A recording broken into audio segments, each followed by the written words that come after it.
Hey everybody, this is Deb with Truthification Chronicles, and I was perusing the Permanent Select Committee on Intelligence, the House site, and when you go to that, by the way, that's going to be the majority, and so you get to see all those lovely pictures of Adam Schiff. And by the way, notice how many more bags there seem to be under his eyes these days. It's as if he's not sleeping well. Wonder what's going on, Adam, huh? Anyway, if you go there and then you click on the menu, you can get to the minority site. And so when you go to the minority site, it talks about the Republicans' call for a new chairman, which is in the video I did yesterday. And for some bizarre reason, the Associated Press UK put a copyright claim on it, which the source material was from Fox News, and it was used within the fair use copyright law. So I don't know. I did challenge that one. Anyway, if you go there, you can click on that and click on more, and you'll see here is the letter that they had for Adam Schiff. In case you didn't see that video or you don't have time to do that, you can look at this. Since prior to the inauguration of President Trump in January 2017, you have been at the center, I like the way they say center there, of a well-orchestrated media campaign claiming, among other things, the Trump campaign colluded with the Russian government. Indeed, before the appointment of Robert Mueller as special counsel, you alleged during one of your frequent television interviews, and there's an emphasis on that there was more than circumstantial evidence of collusion, but that you could not go into particulars. And your repeated public statements, and then it goes on from there, and it just basically says, hey, you're not in touch with reality, and you need to step down from being the head of this committee, because this is a very important committee for us to be having oversight, and so we're asking for you to step down. And they're not asking for anything out of the ordinary. They're just asking for him to step down and to have him replaced by another Democrat, because, of course, the Democrats are in charge of the House right now, so they would have the chairmanship. So that's what they're asking for.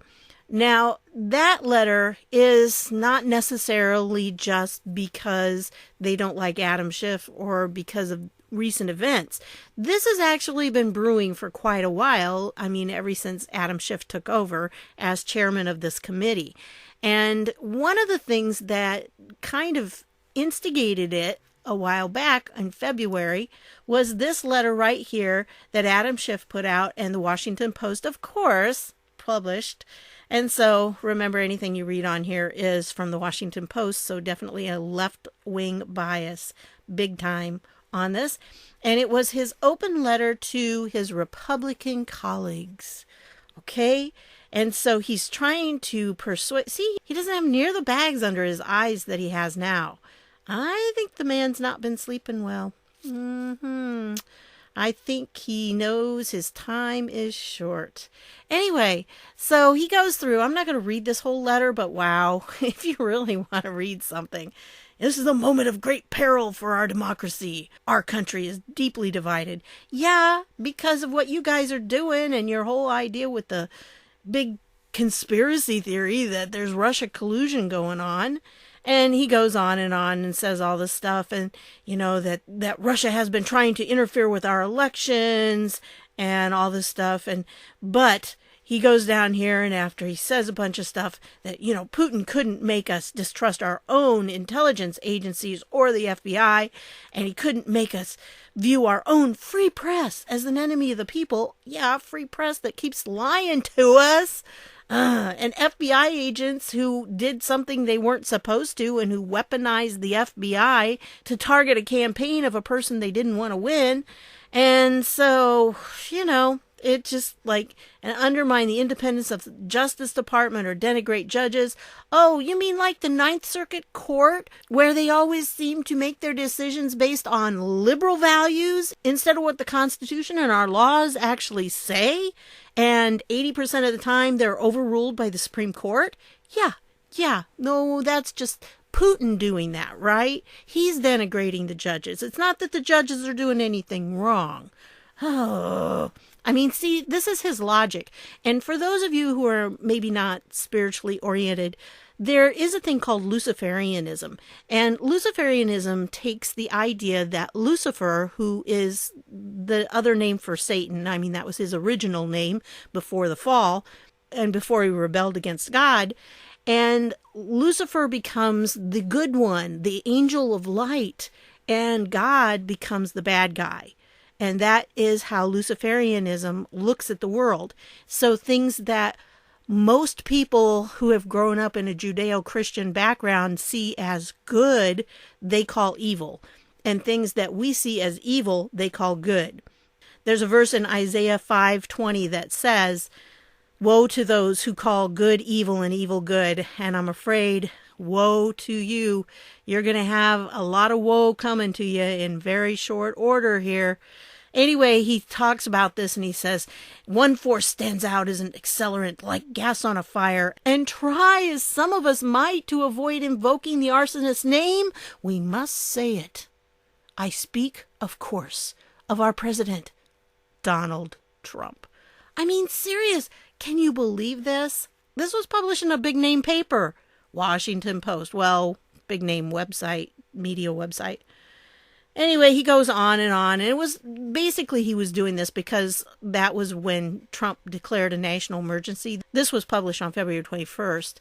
And so, yeah, they were going ballistic over that, if you remember. And the whole point of this is so bizarre because he's like, to my Republican colleagues, and here Trump is, he did all these bad things, and you didn't speak out. You were silent, and we heard not a word from you. And now he comes for Congress. It is just so crazy when you read these things. It's like, how out of touch with reality are these people? Very much so, okay? And I think that probably if you watch the body language of these people, for the most part, their body will sing with them. If you watch Mandy, the body language ghost, it used to be Bombard's body language, and her videos, she always talks about how people's bodies sing when they're telling the truth, or at least when they're telling their truth. And I think with most of these Democrats here, you probably would be getting the sense that they actually believe this. Because whether it is true or not, that's something different. But their beliefs are that this stuff is true. And so I think that probably Adam Schiff believes that Trump is a demon, and that he is there to take them down, which that part is true. He is there to take them down. That is why we put him in there, because we wanted somebody who would stand up against the swamp and who would take them out and drain the swamp, right? So anyway, he goes on. I mean, he really just trashes Trump all through this. And, Trump's vindictive and personal attacks on members of his own party, even giants, such as the late traitor Senator John McCain. Yeah. So he goes through all this, and, then he starts. This is before Mueller's report came out. So, Special Counsel Robert S. Mueller III may soon conclude his investigation and report. Depending on what is in that report and what we find in our own investigations, our nation may face an even greater challenge. While I am alarmed at what we have already seen and found of the president's conduct and that of his campaign, I continue to reserve judgment about what consequences should flow from our eventual findings. That's how he reserves judgment. By what? Being on CNN and MSNBC every day and saying something bad about Trump and how Trump is going to be going to jail and all this stuff. And Mueller's going to find him guilty and indict him. And yeah, that's how he reserves judgment. Can you imagine if he wasn't reserving judgment? Anyway, and I ask you to do the same, of course.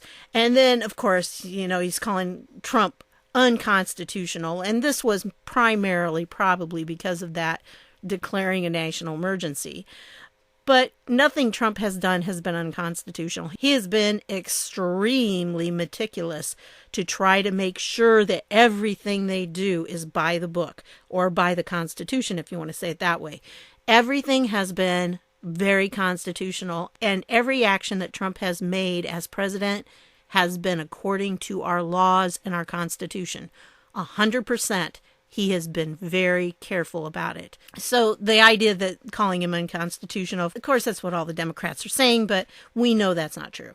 Anyway, so then he goes on, he compares it to, of course, Vietnam and Civil Rights Movement, World War II, and Civil War, and Abraham Lincoln, the father of the Republican Party.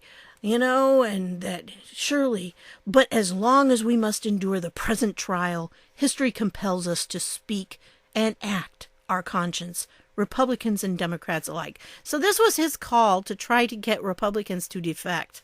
It didn't work, obviously. And then if you look at these links down here, they're real negative toward Trump. But again, this is the Washington Post. So what do you expect?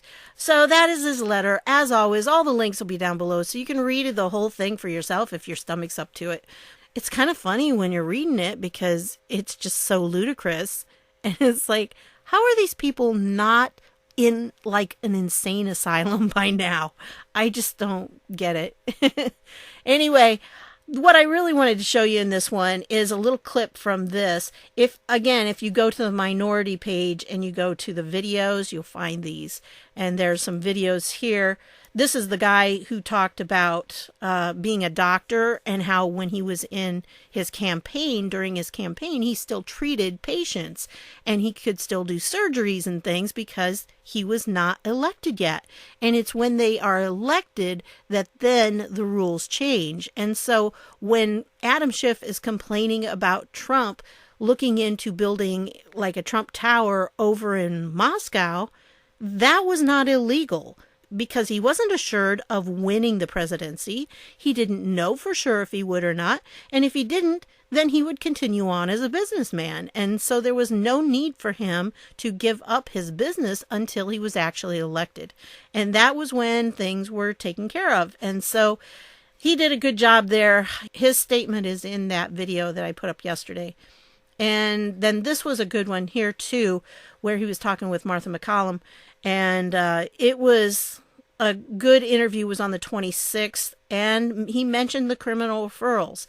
And so I want to play this from his interview with Maria. This is about 15 minutes long. I'm not going to play the whole thing, but I will play this one little clip here. Actually, there's two little clips, because he talks about what's going to be happening next week. Now, this was as of the 28th, so I'm assuming next week is like the first week in April. This is what's going to be happening. So, hoo-hoo, bring on the criminal referrals. Here we go. Trying to do to a duly elected president. Let's talk about what happens next now, Congressman, because there's a good op-ed today in the Journal basically saying, look, if Mueller did not look at the perpetrators, if you don't get to the perpetrators, the fact that they started an investigation into Donald Trump based on nothing, based on no predicate. So where does this go now? You are looking to make criminal referrals in the next week. Yeah, so I would start with this. The mainstream media continues to ignore, I would say, the people who have been on the Russiagate fiasco for the entire time. I think they're listening. But what I've said my major concern now is that the FBI and DOJ falsely claimed that this investigation didn't begin until late July. We now know for certain that that's not true. We're still trying to get to the bottom of that.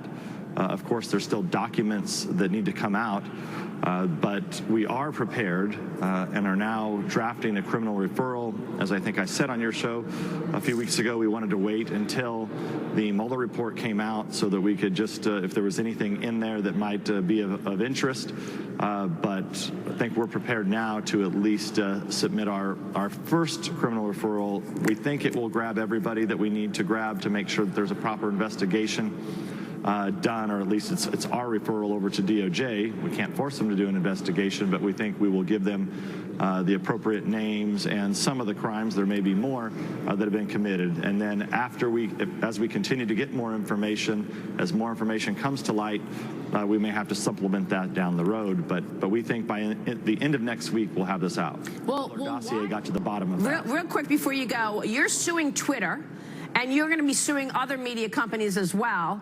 Now, they operate under the idea that they're not media companies, right? Like the social media companies. Is your lawsuit basically going to test that whole thinking that they are media companies, because a lot of people get their news from social media?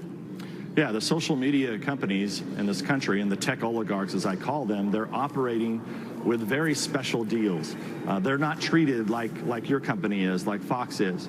So now, it was in the old days, if they were just letting everybody throw stuff on the internet and only taking out criminal information, like if there were federal crimes being committed or something, that's something that, then it's an easy situation to deal with. But that's not what Twitter and these tech oligarchs are doing. Right. So when are you going to come out with the other media companies that you're suing? It'll probably be next week. All right, Congressman. We'll also look for your criminal referrals having to do with who started the investigation into Donald Trump. Congressman, thanks very much for joining us. Thanks for all your work. So not only will we be seeing some criminal referrals next week, but we're also going to be seeing more from Devin Nunes about suing other social media. That should be interesting as well. And I was a little upset that YouTube's making it so I couldn't reach my goal of 60,000 subscribers by my birthday in April. But hey, I'll take arrests. I'll take criminal referrals even. I think that's a good birthday present. Okay? I would really like to see some arrests, but I don't know if they'll do them that fast. But then again, who knows? Huber's been hard at work. So maybe he'll start dusting off some of those wonderful little indictments that are all sealed and sitting there just waiting. That could be fun. I would love to see that for my birthday.